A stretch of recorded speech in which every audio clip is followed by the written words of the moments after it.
Y esta vez el análisis sobre el tema de actualidad lo hacemos con Fernando Aramburu Porras, quien fue director del IRRE, fue ministro de Economía y Finanzas, el primero, para ser exactos, y vamos a conversar con él esta mañana. Señor Aramburu Porras, se está planteando un debate interesante en estos momentos entre el presidente electo de la República, José Raúl Mulino, y la Junta Directiva de la Caja de Seguro Social. Acabamos de conversar con dos de los miembros de la Junta Directiva, Álvaro Lozano y el señor Miguel Ángel Edward. Lozano no se le ha vencido su tiempo, sin embargo a Edward sí. Y el señor Edward dice, nosotros no podemos dejar la Junta Directiva hasta tanto no se nombre nuestro reemplazo, porque lo mandata la ley. ¿Qué piensa? ¿Cómo resolvemos este tema? Porque hay también una ley que dice que el proceso para la selección del nuevo director de la Caja de Seguro Social ya debe iniciarse. Bienvenido, señor Aramburu Porras. Buenos días a la audiencia, buenos días Álvaro, Lisbeica. Gracias por la invitación. Bueno, mire, es un tema que hay que analizarlo desde dos puntos de vista, el punto de vista legal y el punto de vista político. Desde el punto de vista legal, la Junta Directiva o los representantes de la Junta Directiva están en lo correcto. O sea, la ley manda de que se presente una terna al presidente de la República hasta el 31 de julio, o sea, en el mes de julio.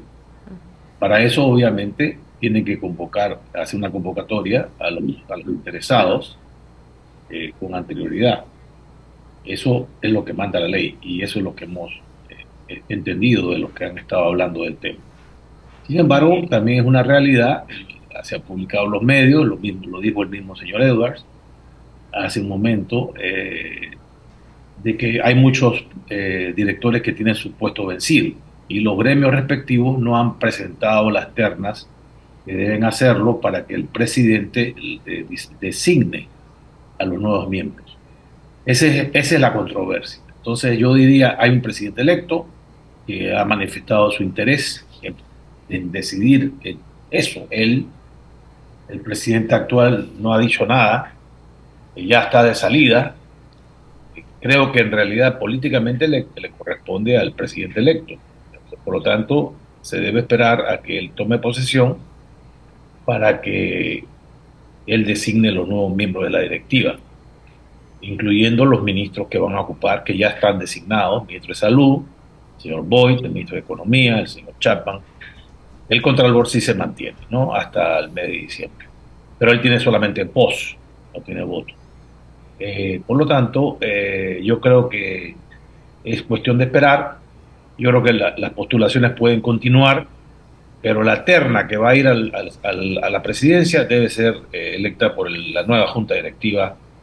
Eso tomará unos días más. Yo creo que la ley prevé que esto se postergue hasta agosto. Yo creo que no pasa nada si eso sucede. El nuevo director no toma posesión hasta octubre, entiendo. Yo pienso que la Caja de Seguro Social necesita un buen administrador. En eso coincido con el señor Carlos Abadía, que lo manifestó. No tiene que ser necesariamente un médico. O sea, ahí lo que hay que administrar son recursos. Muchos, miles de millones. Estamos hablando de 4.000, 5.000 millones de presupuesto. Una planilla enorme. Creo que son más de 30.000 personas, entre lo que es el sistema médico, el sistema administrativo, la previsión social. O sea, es una institución creo que es la más grande del país, inclusive más grande que el Canal de Panamá. Diría que es similar al Ministerio de Educación, en tanto en presupuesto como en personal. O sea, hay que administrar recursos, personal, sistemas, servicios a la población. Es una institución que es nuestra entidad, nuestra institución de previsión social, la que cubre a la población en su vejez, a la que cubre a su población en el tema de salud. Además está el problema, la crisis que enfrenta el subprograma de IBM, el de beneficio definido, que está ya en déficit. Las reservas se han agotado. Es necesario un debate entre los grupos interesados que están representados en la directiva, dirigido por el órgano ejecutivo. Ya lo ha dicho el presidente electo, eso va a ser el tema prioritario para el gobierno entrante.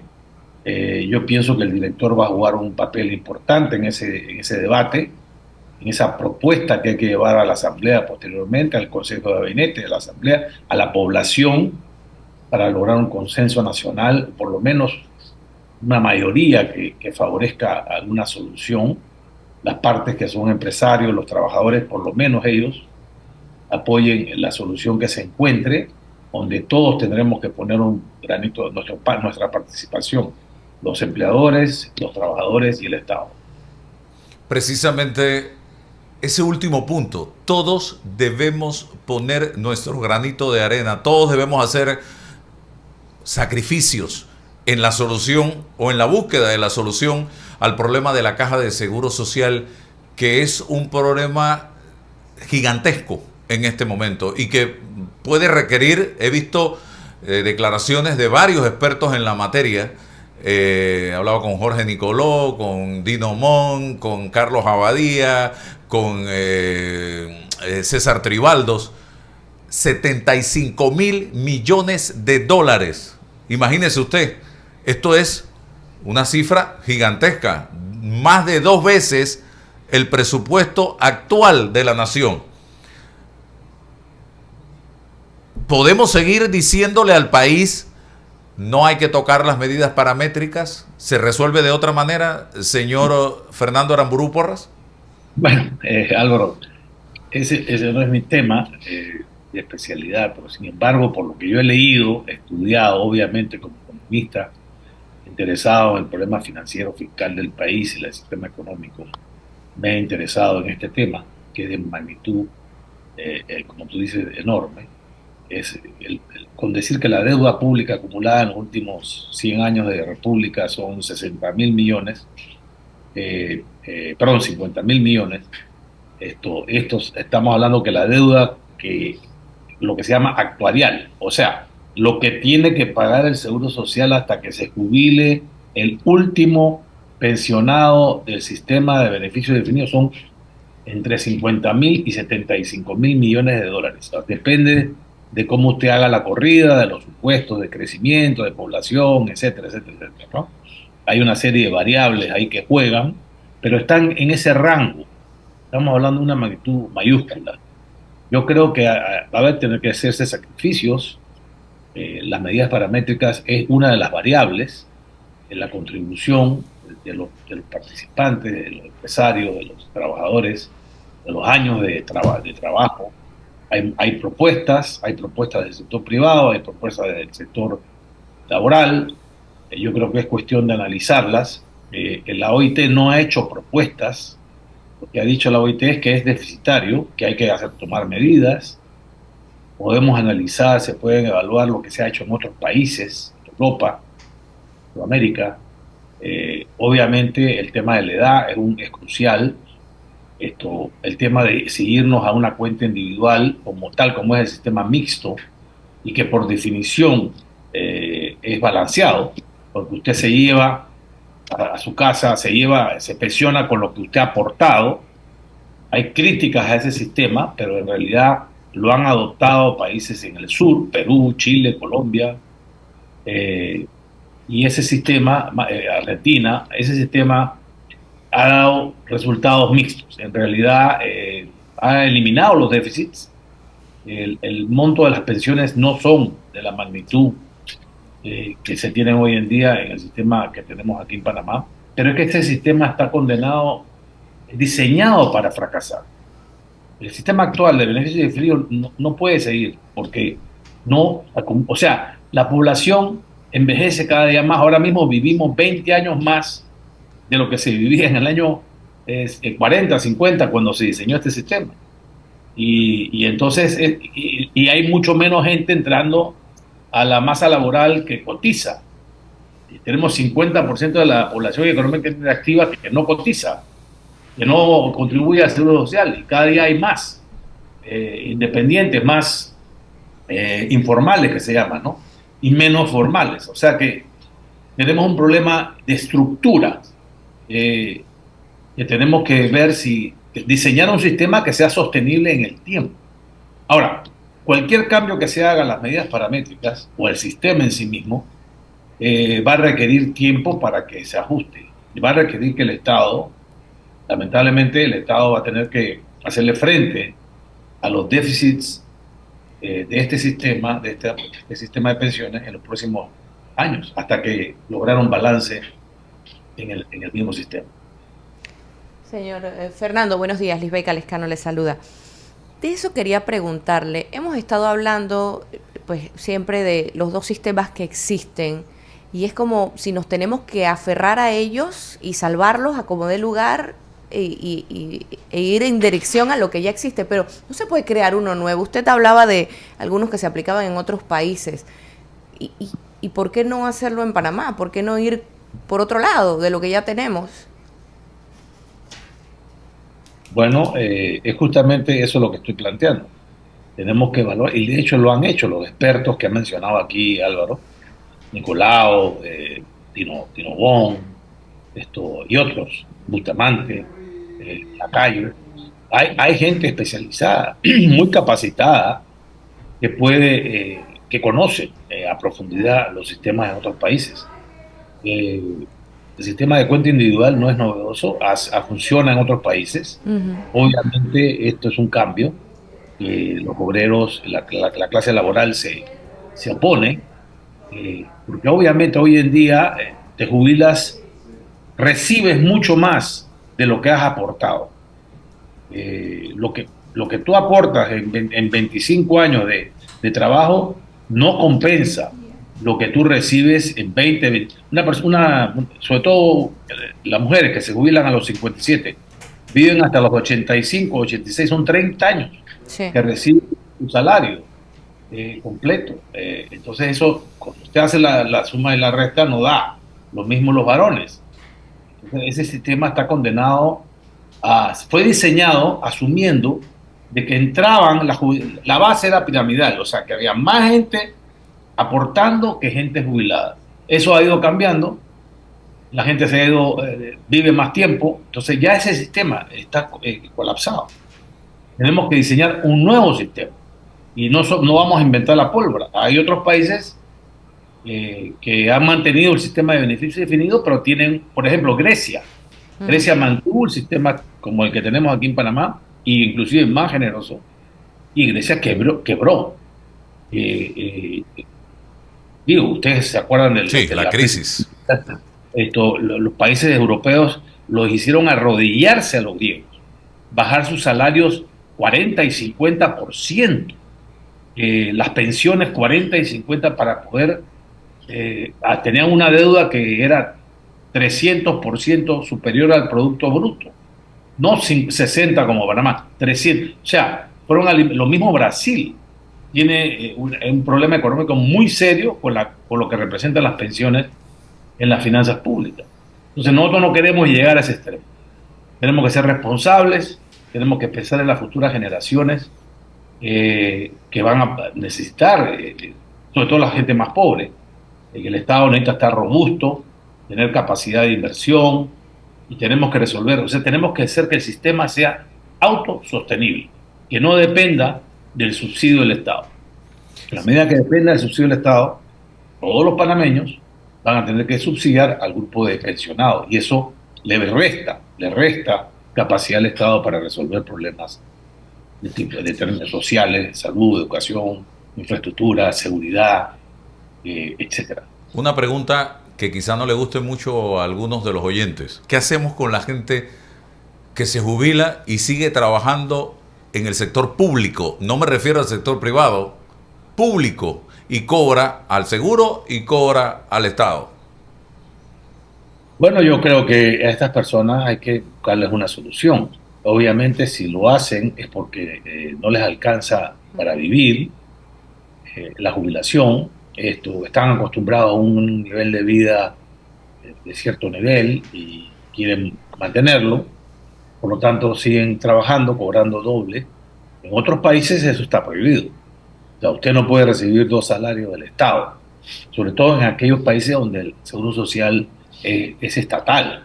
En aquellos que es cuenta individual, bueno, uno puede alegar que lo que uno está recibiendo es producto de su trabajo, de su aporte, pero en el caso de Panamá, las pensiones tienen un contenido fuerte del Estado, subsidio de otros fondos, no es lo que usted aportó, necesariamente. Yo sí pienso que hay que buscarles una salida, quizá un incentivo o una bonificación, algún tipo de compensación para retirar a estas personas del sector público y que entre la otra generación, darle oportunidad a la nueva generación que ocupen estos puestos, además de renovar la energía del sector público. Esto es muy importante. O sea, esto tiene que hacerse un programa especial que ataque ese problema. Hay mucha gente en el sector público, Álvaro, cuando uno ve las noticias y salen estas personas encargadas de las direcciones, de los departamentos, sobre todo las jefaturas de los departamentos de público, uno ve que son personas de la edad de uno. Ya yo tengo 10 años de estar jubilado, ¿no? Entonces, uno dice, ¿esta persona qué hace en el sector público trabajando todavía? No, definitivamente. Por ejemplo, y voy a presentar un caso muy particular, el caso del actual y del futuro ministro de Seguridad.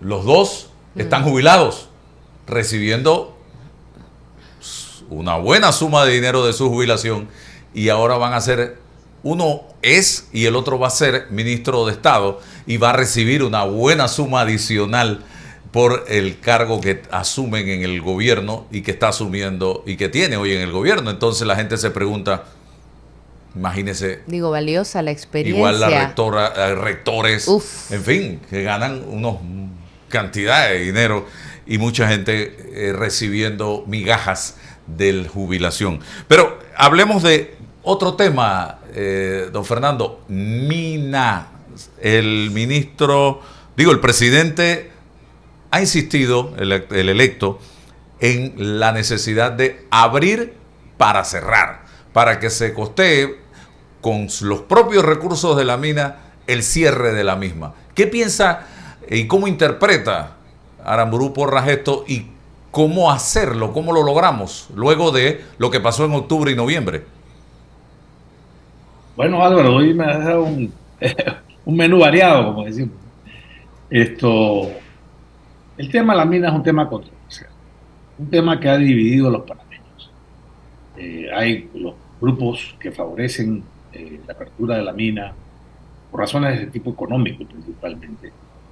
Obviamente el cobre está cogiendo cada día más valor, es el mineral del futuro, se necesita para los celulares, para las plantas solares, o sea, va a haber más demanda que oferta, o sea, el precio del cobre va a seguir subiendo, eso lo dicen los expertos que saben del tema, en los Estados Unidos, en Canadá, en Perú, Chile, que viven de eso.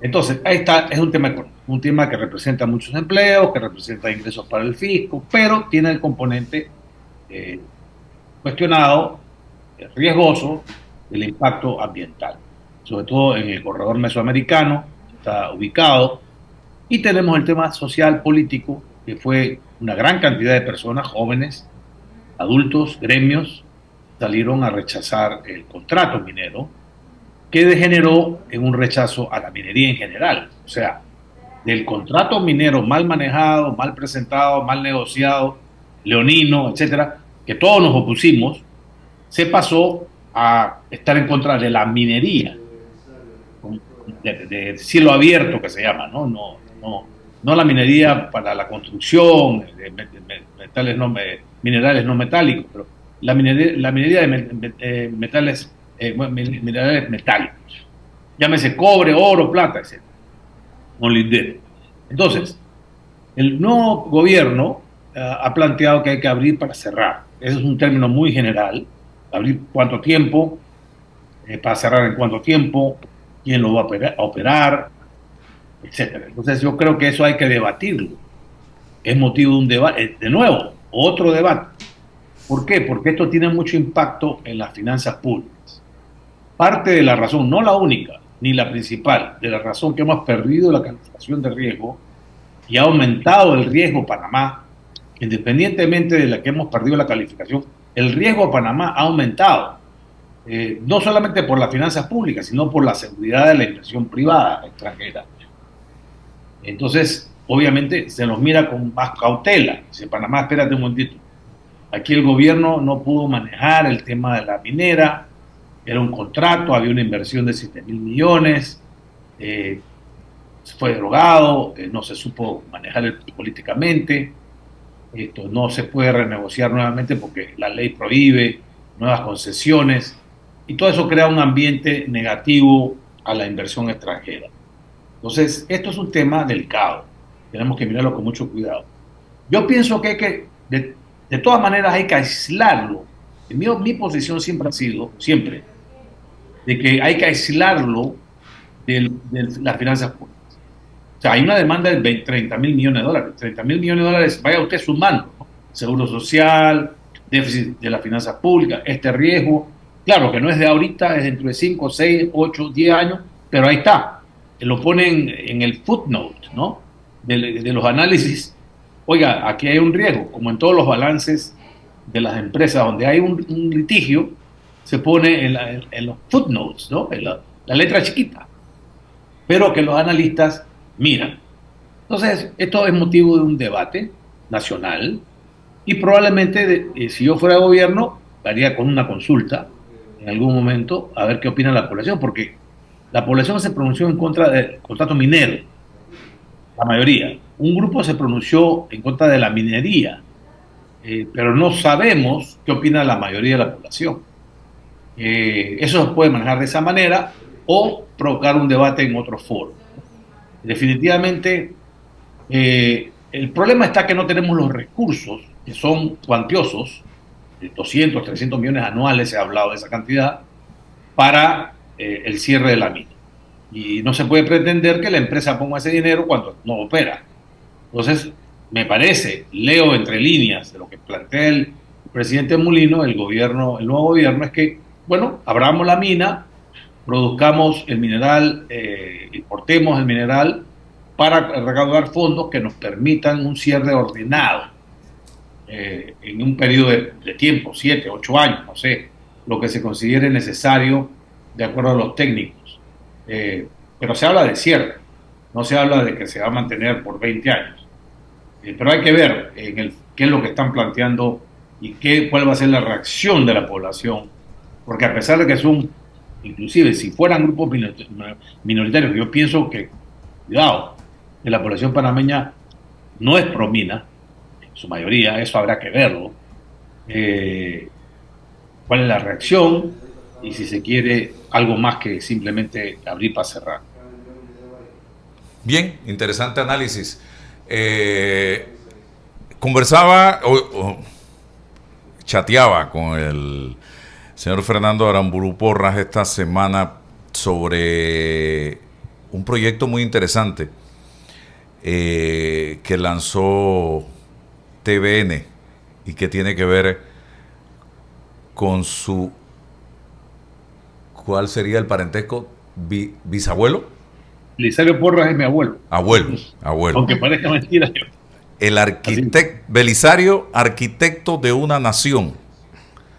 Y es un documental muy interesante precisamente que trata en televisión de representar la vida de este hombre que yo siento que los panameños hemos sido un poco mezquinos e ingratos con él, porque evidentemente fue el arquitecto de la nación panameña, Belisario Porras.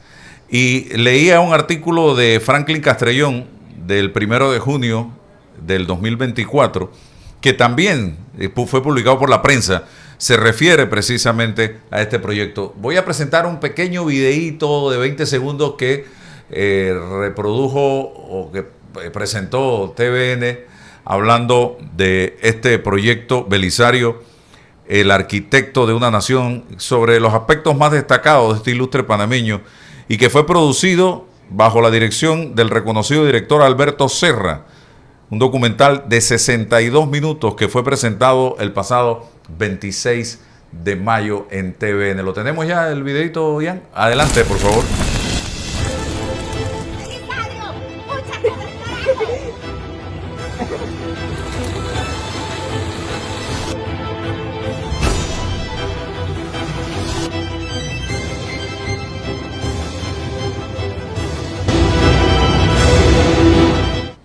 Bien, esto fue simplemente un aperitivo para llamar la atención, para que la gente viera ese documental. Don Fernando, como nieto de Belisario Porras, si nos vamos a la historia, tampoco era panameño, nació en la época de la Gran Colombia. No, pues era panameño, era tableño. Así que ahí con Petro tuviéramos un problema. Habría que desenterrar a Belisario. Exactamente, para que Petro se lleve los restos para Colombia. Bueno, como dijo el doctor Pérez Aguilar en un tuit que hizo, dice, todos antes del 3 éramos colombianos, o sea que se lleve los cementerios enteros. Exactamente, entre 1821 y 1903, Colombia, la Gran Colombia era la que dominaba, que era integrada por Venezuela, Ecuador, Panamá y Colombia. Así que imagínense ustedes el debate que vamos a tener. Hábleme un poco de lo que yo acabo de decir. Mezquindad, egoísmo, de una histórico, de una figura que se convirtió en el arquitecto de la nación panameña y los aspectos más importantes, las obras, los proyectos de ese gran arquitecto Belisario Porras. Gracias, Álvaro. Primero quiero decir que este es un proyecto de la Fundación Belisario Porras. No es un proyecto personal mío. Yo soy el presidente de la fundación, pero es una obra de esta organización que existe desde 1981 y que tiene como misión promover los valores, no tanto la figura de Belisario, sino sus valores, sus principios, sus luchas y por supuesto sus obras, para que la juventud sobre todo conozca quién fue este hombre. ¿Y por qué es importante que la juventud conozca quién fue este panameño? Por varias razones. Primero, porque es un panameño que nació en el interior. No es que desmerite los de las capitales, pero nació en un poblado del interior, se llamaba Las Tablas, que todos conocemos por su carnaval, pero que ha sido origen de grandes personajes, entre ellos Belisario. Belisario nace en 1856, o sea, imagínense, siglo XIX. Las Tablas era una población de 1.000 habitantes, 2.000 habitantes. Toda la provincia de Azuero tenía en ese momento 30.000 habitantes, en 1850. Entonces era realmente una población pequeña, no había escuelas, no había carretera a Panamá. Esa carretera la construyó Belisario cuando fue presidente en 1914, desde Las Tablas a Panamá. O sea, la construyó de Las Tablas a Panamá, no de Panamá a Las Tablas. No había centro de salud, etcétera. O sea, eran poblaciones muy precarias y en ese ambiente se cría Belisario. Obviamente la familia, él era Belisario Porras Barahona, hijo de un colombiano. Ahora, cuando me refiero a los colombianos, me refiero a los nacidos en Bogotá, en lo que es hoy en día Colombia. En ese momento existía el departamento de Panamá y por lo tanto éramos panameños dentro de la Gran Colombia, pero éramos panameños. Como decir hoy en día chiricano, azuerense, dentro de la República de Panamá.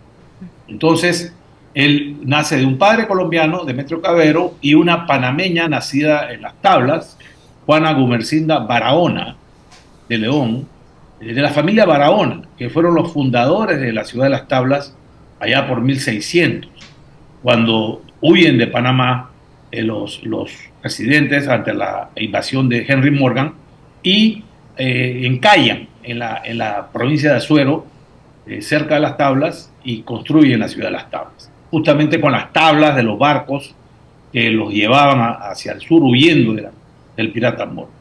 Bueno, Belisario es educado, el mensaje es que es una persona autodidacta.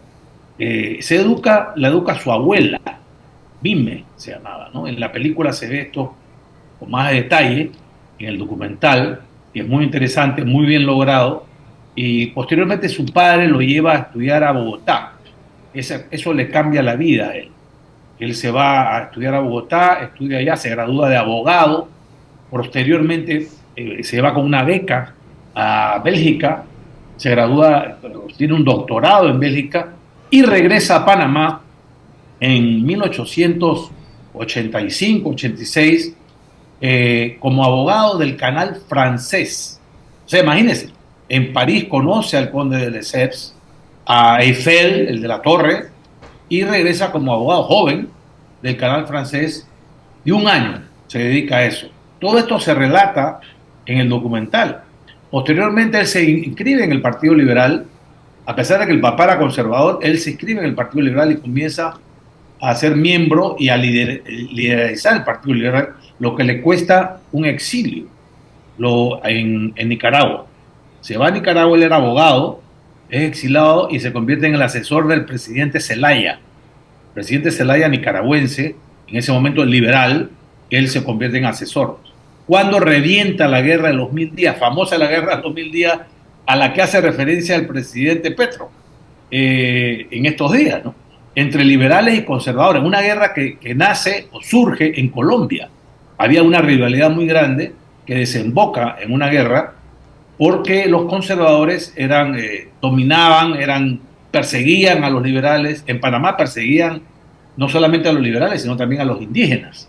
Entonces, los liberales panameños, Mendoza, Morales, Lefebvre, Juan Bezosa, se van a buscar a Belisario a Nicaragua para que liderice el ejército liberal, las tropas liberales en Panamá contra los conservadores que controlaban el gobierno en Panamá.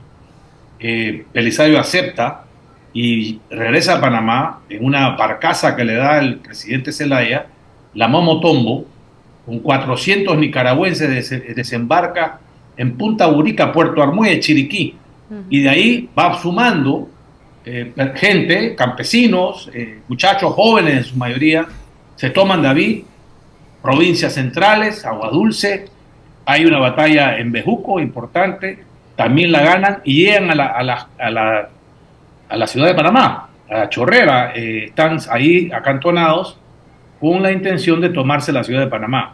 En ese momento los colombianos mandan a un general de no muy grata recordación, el general Emiliano Herrera, para que dirija la toma de la ciudad de Panamá.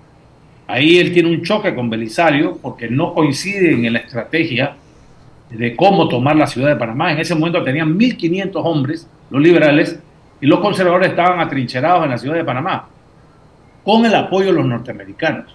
En ese momento los norteamericanos apoyaban a los conservadores, como en general lo han hecho a lo largo de la historia. Victoriano Lorenzo se une a las tropas liberales ya desde antes, y Porras lo nombra general, y bueno, deciden tomarse la ciudad de Panamá, atacar la ciudad de Panamá, y Emiliano Herrera es el que dirige el ataque. Porras se queda en la retaguardia, y ahí ocurre lo que no muchos panameños conocen, que es la batalla del Puente de Caledonia, donde lamentablemente por la mala estrategia de Emiliano Herrera, que decidió atacar frontalmente a la ciudad, en ese momento había el Puente de Caledonia, el tren pasaba por debajo, era la única entrada a la ciudad de Panamá, estamos hablando de 1900, y ahí perecen 700 muchachos, jóvenes, liberales, en esa batalla tan siniestra para los panameños, porque el ejército liberal era en su mayoría 95% panameños, del interior en su mayoría, campesinos, jóvenes. Ahí muere Temístocles Díaz, ahí muere muchos de los recordados liberales. Lamentablemente este es un tema que no está en la historia de Panamá, no hay ni siquiera un monumento que recuerde. Y esto es el preámbulo de la independencia de Panamá, porque este fue la primera vez que los panameños se unen para una causa, que es la causa liberal, que después va a predominar en la filosofía panameña desde entonces hasta los días de hoy. O sea, la mayoría de los presidentes de Panamá han sido de corte liberal, todos, inclusive el general Torrijos, Arnulfo, Armodio, Chiari, etc. eran con filosofía liberal. Entonces de ahí Porras es desterrado nuevamente. No voy a entrar en detalles, vayan a ver el documental, lo pueden bajar de TVN Paz. En TVN Paz, que es una aplicación, entran, se bajan la aplicación y ahí está el documental, 62 minutos. Porras regresa después de la separación de Colombia. Él se opone originalmente a la separación de Colombia porque él pensaba que esto era una jugada, una maniobra de los norteamericanos para tomarse Panamá, al igual que se habían tomado Puerto Rico, Cuba. Posteriormente él regresa, reconoce, acepta la independencia y en 1912 es electo por votación popular presidente de la República por el Partido Liberal. Vencen en ese momento al candidato conservador, no me recuerdo, creo que era Ricardo Arias, y gobierna hasta el año 16, posteriormente vuelve a ser designado en el año 18 y en el año 20. Son 3 periodos, gobernó por 10 años consecutivos. Él se le dice que es el arquitecto de la nación porque él no solamente creó la infraestructura, por ejemplo, el barrio de la Exposición, la avenida Balboa, los códigos nacionales, que eran colombianos, el Código Civil, el Código Penal, el Código Administrativo, el registro de la propiedad, o sea, sentó las bases. Aquí la propiedad no tenía registro, usted era dueño, no tenía registro de su propiedad, crea el registro civil, lo que conocemos hoy en día como el Tribunal Electoral, es creación de Belisario, las escuelas, las carreteras al interior, la Lotería Nacional, que era de una familia muy renombrada en Panamá, y él la nacionaliza y la usa para construir el Hospital Santo Tomás, que es el hospital del pueblo. En los terrenos de la Exposición, que es lo que es hoy en día Caledonia, que es la parte de la ciudad mejor diseñada, se hizo con un relleno con las tierras del canal. Él compró esa finca, se llama Atillo, y la rellenó. Y esos terrenos, el principal, el más importante, en vez de venderlo y usufructuar de eso o asignárselos a sus amigos, lo dedicó a hacer el Hospital Santo Tomás. 10 hectáreas de esas 30 hectáreas las destinó al Santo Tomás, que hoy en día es el Hospital del Pueblo, y que se conoció en ese momento como Elefante Blanco, porque lo acusaron de que era una obra napoleónica, que era una obra solamente para él, para sentirse, y entonces lo atacaron sus enemigos, se opusieron vehementemente contra esta obra, que finalmente logra para su amigo Toto. Hay una historia, el que quiera leer, aquí tengo el libro de Belisario que hicimos en la fundación, no sé si se puede ver. Si lo ponen en el medio. Sí. Ahí está. Ahí lo pueden ver. Este libro está disponible, se puede adquirir en River Smith o a la Fundación Belisario Porras, 263-3818, o me escriben y yo les consigo el libro, $20, y ahí están los mejores artículos, discursos sobre Belisario, una breve historia y otras cosas. Bueno, yo nomás les digo, esto es un ejemplo para la juventud, el mensaje para la juventud es que sí se puede superarse, desarrollarse, estudiando, perseverando, y sí se puede ser un presidente y un político honesto. Belisario, cuando muere, primero que no habían camas en el Hospital Santo Tomás, lo llevaron, mi abuela, el Elefante Blanco, Santo Tomás, y no habían camas para él. O sea, el Elefante Blanco, que se suponía que era se decía Elefante Blanco por una historia del rey de Siam, ¿no?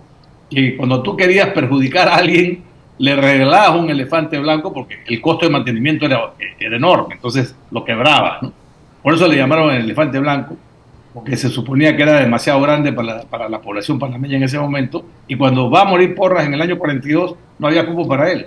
Tuvieron que llevarlo al hospital Panamá.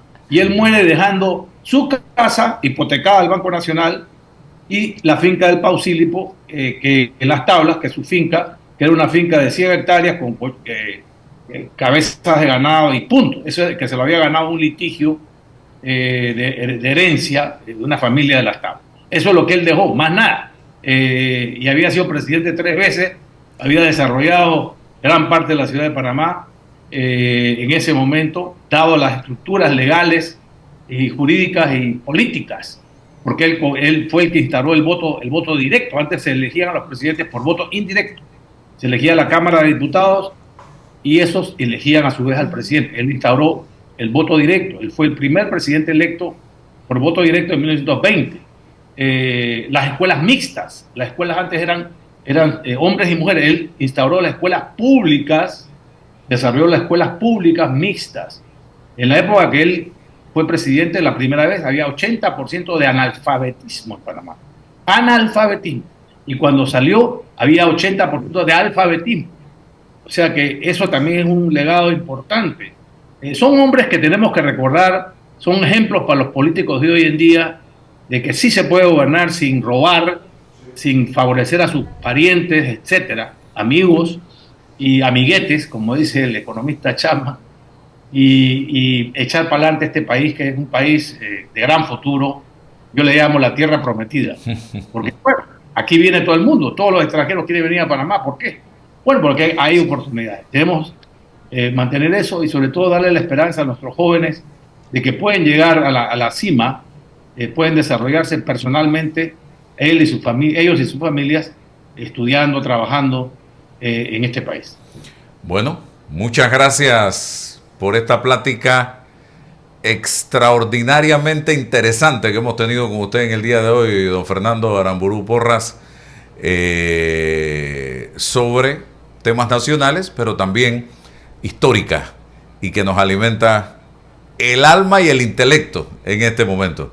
Así que gracias, que tenga excelente día. Álvaro, nomás le digo que ahí le mandé un librito para que usted, hoy día le debe estar llegando, para que usted cuando tenga tiempo pues lo lea y se deleite con las historias de Belisario, que es de allá de su tierra, ¿no? De claro, el Pausílipo, me lo voy a triturar.